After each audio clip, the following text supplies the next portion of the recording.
All right, we are back again. Lyrics and Lies. Your boy Money Green is here. And Shayz on the mic is right over here. Shay on the mic. And we are about to talk about this interview. So, all this wild stuff going on with these comedians. These comedians, they're like worse than rappers now. You got a few rap beefs out there, but the comedian beefs are much more entertaining because the punchlines are better. And they really mean what they're saying. So, on the agenda, Mike Epps visits the Breakfast Club.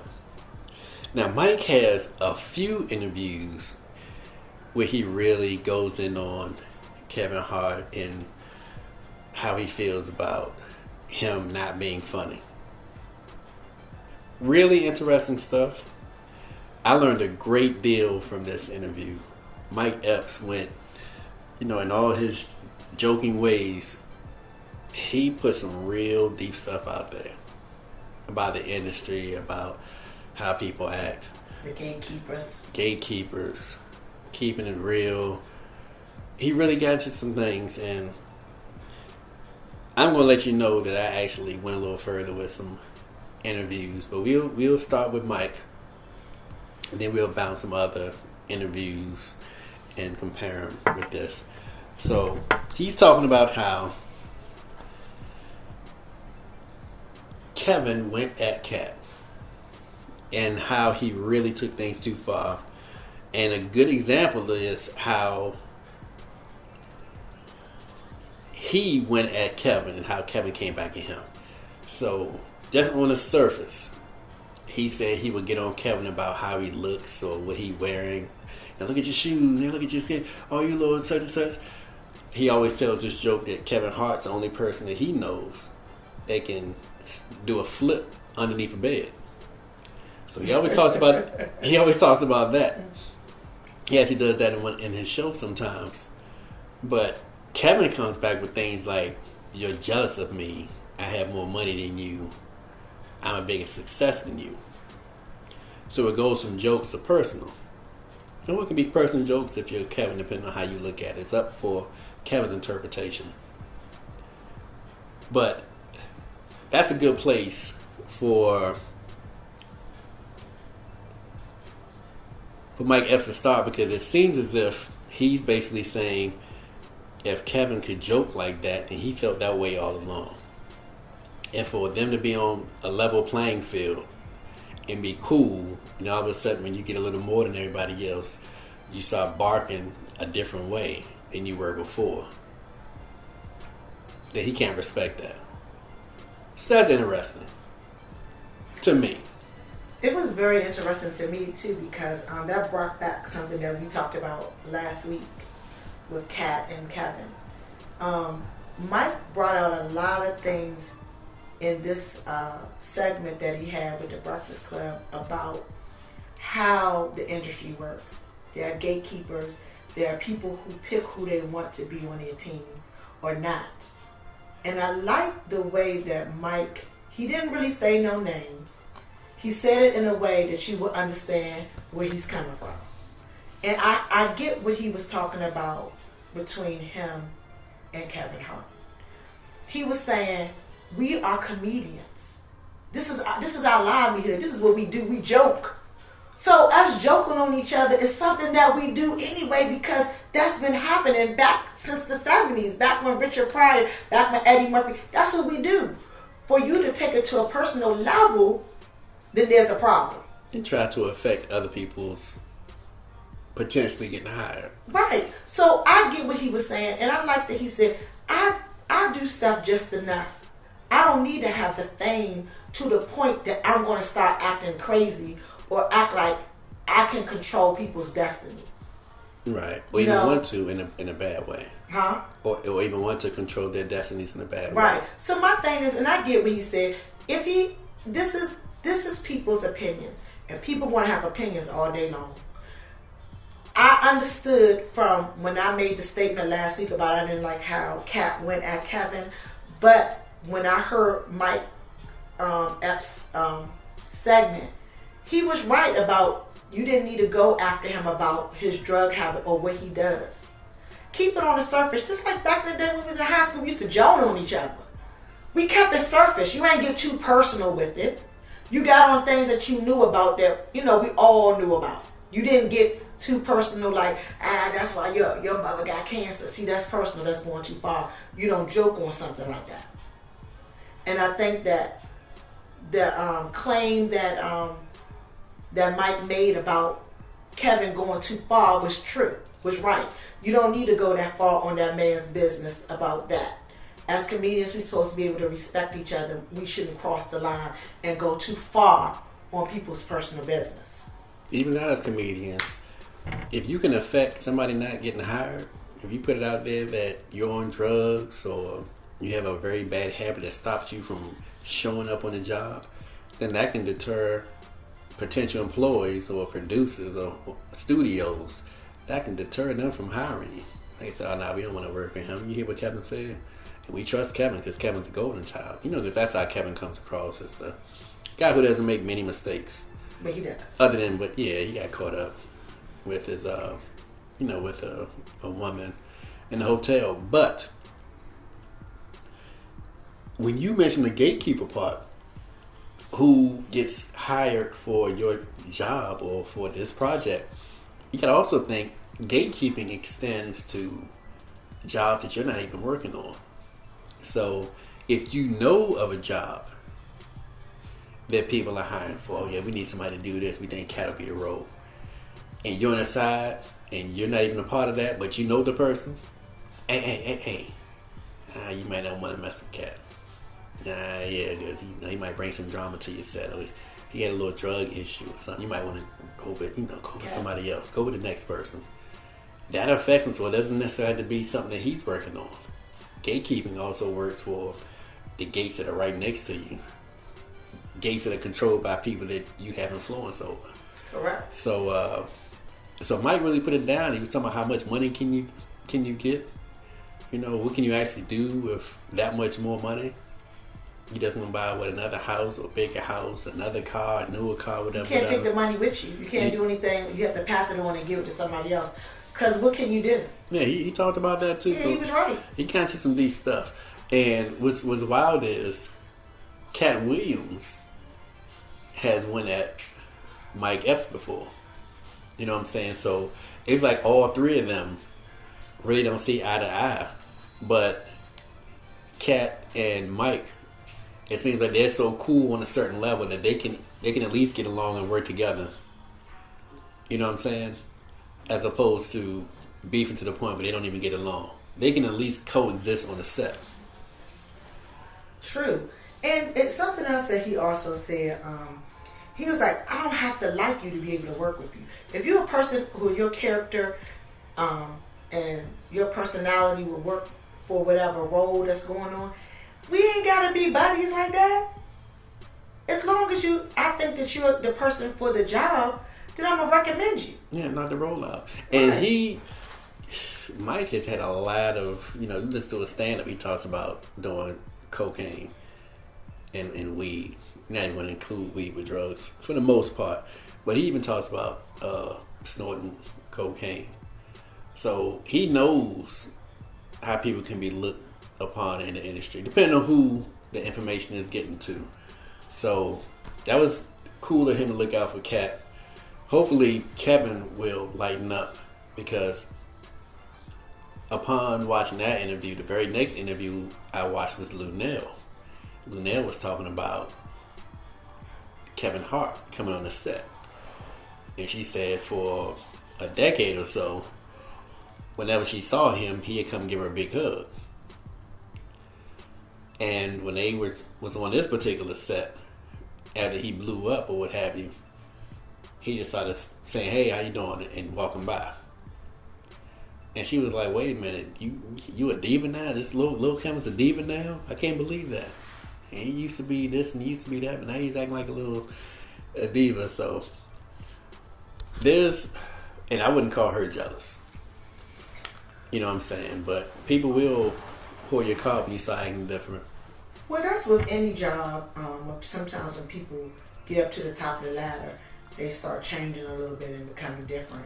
And I think that's the reason why Mike was making points of he's good where he is because stuff still keeps him grounded and humbled. Right. So you have to be humbled too. And he recognized, and that's why he was saying that's why we comedians, this is a job and this is what we do.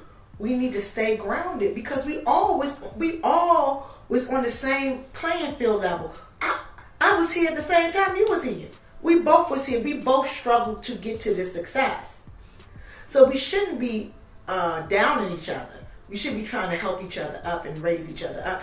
Yeah, everybody, from how he spun it and how he said it, it's almost like everybody has their pick and choose of who they want on their team.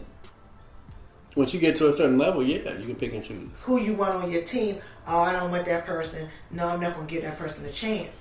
And if somebody's on the radio or having an interview and they have an opinion, and you got to understand, everybody has an opinion or feel a certain way because each person is an individual. If I say, you know what, I really didn't like so-and-so in this movie. I didn't really think they capitalized on that character. That's your opinion. But now, you don't want me to get in no movies because you didn't like what I said. Right. And I really enjoy Kevin in movies. I'm not a big fan of his stand-ups, but I think he really puts it out in his movies.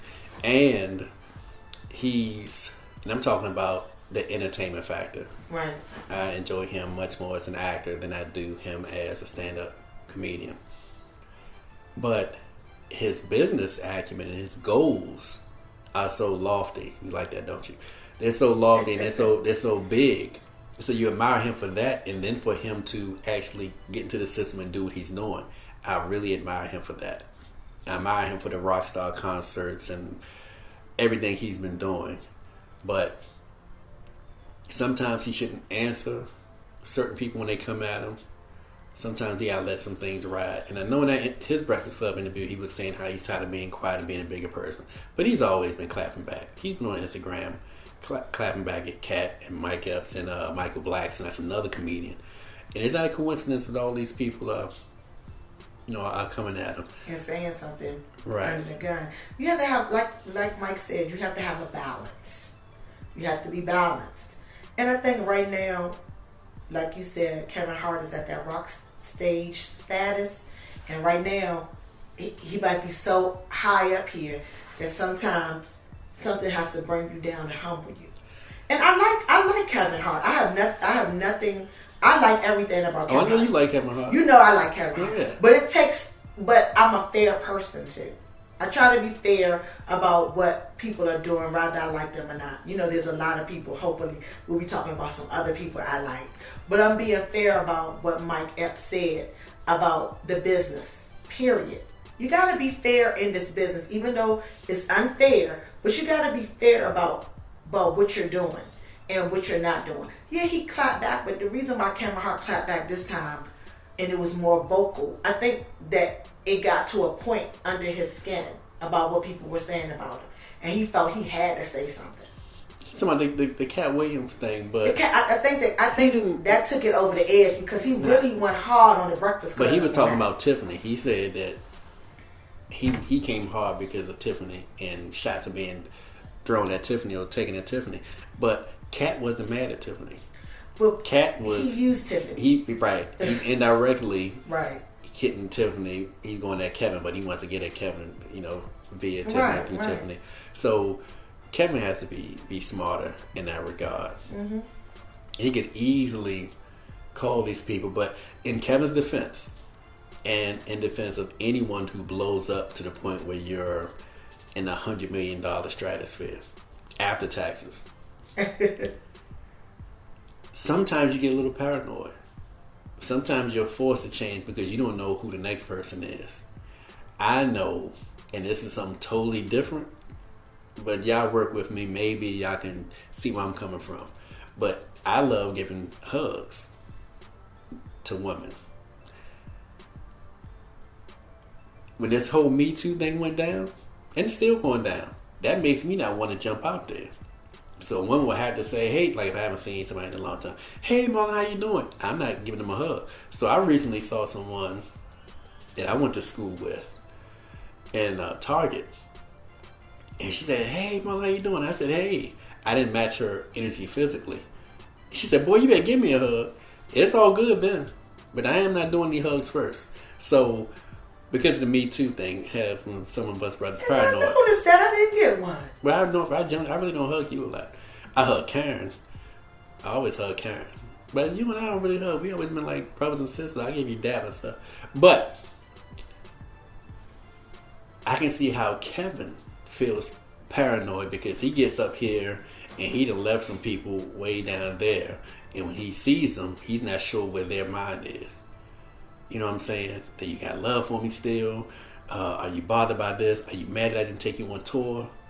Are you mad that I put, such and such in this role? Are you mad that I'm bigging up these people over here? Oh, I could have put you on my TV show, but I didn't. I'm just going to say hi. I'm just going to say what's up. I'm not going to get too close with you. Oh, damn, your friend's a cat too, so I might not give you any love over there. Oh, you and Mike Epps real close, so I'm gonna stay over here. And the other people like, wait a minute. All these other years and decades, we always had love for each other. Why all of a sudden you're not giving me love? So I see where Kevin can be a little paranoid. Well, in everything you get into too, they always say once you start getting up in the money, you're going to lose some friends. You're going to lose it's supposed to be because of the friends. You're going to lose people up on the way.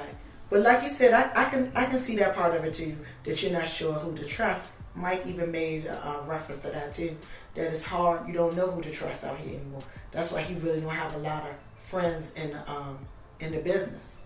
Most of his friends are the friends around the way or Joe around the corner, something like that. But he don't have no friends in the business because he don't know really who to trust. So it's always on a business level. Mm-hmm. Even when he spoke about Eddie Murphy. Eddie Murphy let him get this spot on his movie that's coming. I can't wait to see that. I know you can't wait. I know you can't wait to see this Dolomite. I know you can't wait to see this. So I don't know when they said it was definitely coming out. Now you got to stop for a second. When you said Dolomite, you got to stop for a second. Way down in the jungle deep, the badass lion stepped on the signified monkey's feet. The monkey said, "Motherfucker, can't you see? Right, you're standing on my goddamn feet." The lion said, "I ain't heard a word you said, but if you say two more, I'll be stepping on your motherfucking head." Anyway, I'm going to stop it right there. Because he knows every word, y'all. That's a joke. Every word. Rudy Ray Moore is a joke. So I can't wait. Hold on, and then he got to do a Rudy Ray Moore joke. Go ahead. Rudy Ray Moore said there was two babies playing in the playpen. A little girl baby and a little boy baby. All of a sudden, the little girl baby said, "Ah! Rape! Rape!" The little boy baby said, "Shut up and roll over. You're lying on your pacifier." You can laugh or you can laugh. It's all right. Oh my God. Anyway, all right. So I'm gonna snap out of that. We can get back to business. Well, yeah, Mike Epps is in this Dolomite movie. So we can't wait to see that. He didn't say exactly what year that was coming out. Hopefully it must be coming up soon. Next year. It has to be next year. Hopefully it's next year. But he got a lot of little movies about to come out too. But what made me really laugh at that on the Breakfast Club is when they was talking about the Richard Pryor movie, which we don't even know if that's coming out or not. You're right. And they've been talking about that for decades. And that's another thing too about the business. You don't know who got your back, who's there for you, or what. And so he was just talking about how he worked for everything. He didn't get nothing got handed to him. He had to work for all his roles that he got. Do you think that's true? Oh yeah, I think that's true. And at first I was wondering why they kept asking him the question. He was like, "Well, nah, you." And who was it? What's his name? Charlemagne was saying, "Well, no, you got A, B, and C." No, I had to work for all the roles I got. I had to go in there just like everybody else and audition for these. I didn't just get nothing was just given to me. Right, because there were a lot of people left for that Richard Pryor role. Oh yeah, he said it was a whole lot of people. He's shocked that he beat some of them people out. Marlon Wayans, Nick Cannon, to name a few. So many people. I think Nick has the Richard Pryor look 100%. When he had that afro and he got that little face, he looks like Richard when he dresses like Richard. But Mike has the personality. So if you could take Mike's personality and his experience with cocaine and put that inside of Nick Cannon's shell, you have the real Richard Pryor. And just throwing a whole bunch of MFs, which Mike already says. I think that's what Mike Epps was kind of getting to. Like he has it, but it's still that look that I think that, like you're saying, I think they're looking for something else, a combination that they're not getting from all the comedians who came for that role. Yeah, but there's some other stuff going on with Lee Daniels. There's probably not a lot of support. I don't know. I'm just speculating, but there's probably not a lot of support for the role because Mike said they're still looking for other characters. He said Flip Wilson, Red Fox. So he started naming some other people. I don't know if that was in that interview or another one from last year, but it's just been all over the place. And Lee Daniels is supposed to be doing it, and he's doing all this other stuff. Precious Part 3, and I'm joking. That's Precious Part 2. And he's doing Empire and trying to not get caught up again by Dame Dash. So he has his own issues to deal with. But here's another angle. Mike Epps and Cat Williams in separate interviews before.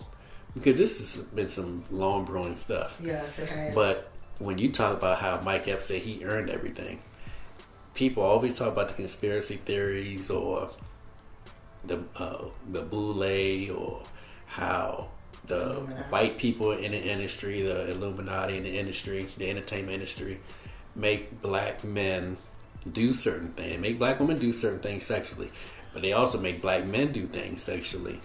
You talking about in a dress? And emasculating black men. They say you can start with the dress, it can include sex, and something with your butt.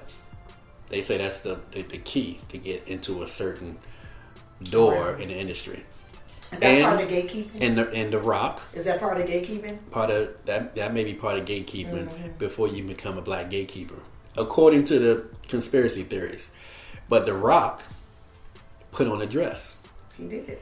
And he blew up right after that. But who else has put on a dress? Hold on. Mr. Kevin Hart put a dress on. Yes. And I believe he kissed a man in the mouth. Yes. And he took off right after that. So I don't buy into the conspiracy, but I clearly recognize that these things did happen right before the person blew up. And you can always say, I'm not trying to be, I want to be funny regardless of what's required of me to do in the script. I just want to be funny. I remember Ari Spears did that. He said he wants to be funny regardless of what if the script said I had to kiss a man, I kiss a man. And he did that. Ari Spears kissed a man. I think it's on Mad TV or somewhere, and that's on YouTube. TV. And it was like a kiss. It wasn't a tongue kiss, but it was like physically like, hey, give me a kiss. But it was part of some skit. And Kevin Hart felt the same way. It was just part of the skit. He was on Saturday Night Live. Saturday Night Live. He kissed the man. He wore a blue dress. And he was smiling the whole time. I remember Samuel Davis showed his ass. Remember he put on what's the skirts they wear in Scotland? They're kilt. Roddy Piper used to wear a kilt. But Samuel Jackson wore a kilt talking to the audience somewhere. And when he turned around, his ass was out. So the kilt wasn't covering up a certain part of his ass. Yeah, but he was already up there, so that was strange. So I'm not even going to talk about that, because that was like a rare. True, because David Chappelle didn't do it. And I was just thinking about that. Chappelle said they offered him the dress scenario. And he said, wait a minute, this is not in the script. And he said, no, here's a new script. Or something like that. He was like, no, I'm not wearing that dress. And he said they came right back and said, oh, no, here's a script right here. And it was a script without the dress. And he's like, well, why in the hell would there be 2 scripts? And whose idea was it to bring this in here? And what the hell y'all trying to get me to do? So he put it out right then and there that there's a limit to what he'll do. And he still did his thing. Right. I mean, you can name countless comedians who had a dress. Jamie Foxx did the dress for Wanda. But here's a little different. Is it? Yeah, Jamie Foxx came up with Wanda. That's the difference. Okay, but then Tyler Perry came up with he came up with Medea, so I couldn't get on them two. They came up with those. It wasn't like somebody gave them a script. Martin came up with his mother. He came up with Big Mama? I don't know about Big Mama. But at that point, he'd already done the dress thing. Right. So either he could decline it or accept it. But he'd already done his mother in the TV show Martin for 5 years. But there's so many men the cat was out the bag. Who has done the dress that if you, it's just so countless. Even that movie with Patrick Swayze and To Wong Fu. Look at Wesley Snipes. Yeah. All of them done the dress. And Wesley probably looked at it and said, "Well, Patrick put the dress on. And if Patrick does it, it's probably cool." Because, and I think sometimes you can get caught up in innocent fun or thinking there's no agenda. And not everyone has an agenda. Yeah. They write scripts. Sometimes people write things because they think it's really funny.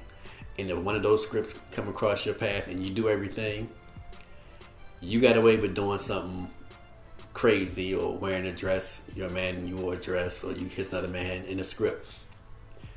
You got away with doing so from participating in a script or production where there was no hidden agenda. I think that's rare, but it does happen. Innocently, it does happen. Because you have many times where there's clearly an agenda. We're going to emasculate this dude. We're going to make him come across as feminine. And, hey, you deal with what you have to go through afterwards. But we got you to do what we wanted you to do. And we got this movie looking the way we wanted it to look. There's certain movies that don't make sense to me, but... That's another story. Yeah, what's that? They got Ving Rhames. They had sex with him, and that was a very emasculating movie, in my opinion. That's the one where he was something Hart. When he got raped. Nah, before you're talking about Holiday Heart. Right. But in the Tarantino movie, what's the movie that blew him up after Reservoir Dogs? And the comedians love this movie. A lot of white comedians and black comedians, they love the movie. What's the movie?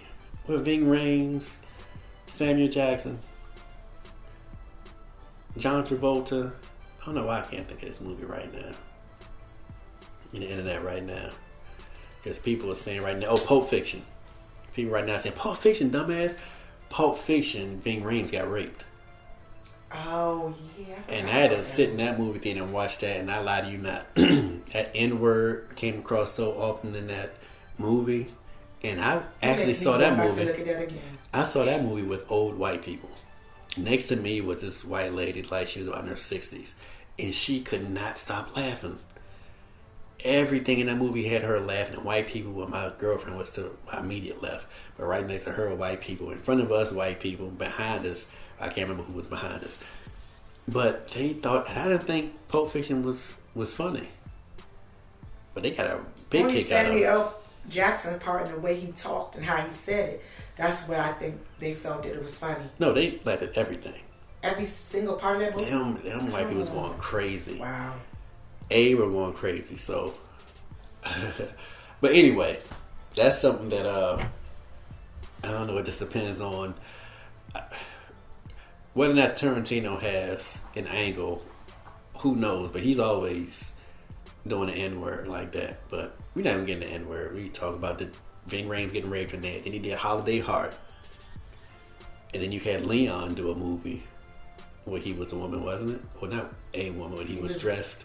And that was like Little Richard. It sounded like a download movie. And you talking when he was doing Little Richard? Yeah, he did a Little Richard movie? He did a Little Richard movie. No, okay. If you do a Little Richard movie, somebody got to do it. But Eddie Murphy's joke about that is hilarious. Ed said, Little Richard called him and said, "Oh, Eddie, I got something for you. I really would like you to play me in my movie." And he's all right, well, just, send the script over and I'll take a look at it. And Ed said he read the script and he called. Hey, Richard called Richard. Hey, how you doing? I just reading the script and what we gonna do about this? I think he said this dick sucking scene. He said, "Oh no, well you don't have to do that if you don't want to. We can get a double or something." He said, No. You're little Richard. You have to be true to yourself. And in your movie, you have to have a man getting stuck in his ass. And he said, Richard said, you know what? Just never mind. I'll get Prince to do it. Oh, that made me laugh so much. That made me laugh so much. But if you're gonna do a Little Richard movie, yeah, it's gonna be some things, some hair, some conks, some straighteners, some perfume, some playing with ding dings as a man. But anyway, big up to Leon for doing that. I digress. Yeah. And we're going to move from that bit. Yeah, you gotta get paid to do that. And I don't mean paid to do a feminine role or to a homosexual role. I don't mean that. But to do specifically not a Leon role, a Little Richard role or a role of a gay entertainer or someone, a gay celebrity. Because you know what's coming. Right. And you can't say that, you sold out. No, that was that person's life. Either you're an actor and you're going to commit to it or you're not. Or you're not. But you got to get some money in that process. Hopefully. I know Will Smith didn't get a lot of money for that gay role he did. But he ended up getting the fresh... 6 degrees. 6 degrees. But he got that Fresh Prince of Bel-Air. All that was around the same time. So, yeah. So Will came out the gate doing that gay stuff. And then he got the children that... Anyway. Yeah, that's another story. Yeah. Non-gendered titles. We can leave that alone. So anyway. Oh my goodness. Yeah. That Mike interview was something else. It was interesting. And hopefully Kevin is down to earth. Hopefully Mike meets in a nice place. And hopefully Kat will knock his motherfucking mouth sideways. But anyway, with Lyrics and Lies, I'm signing off. Shay on the mic. And we out.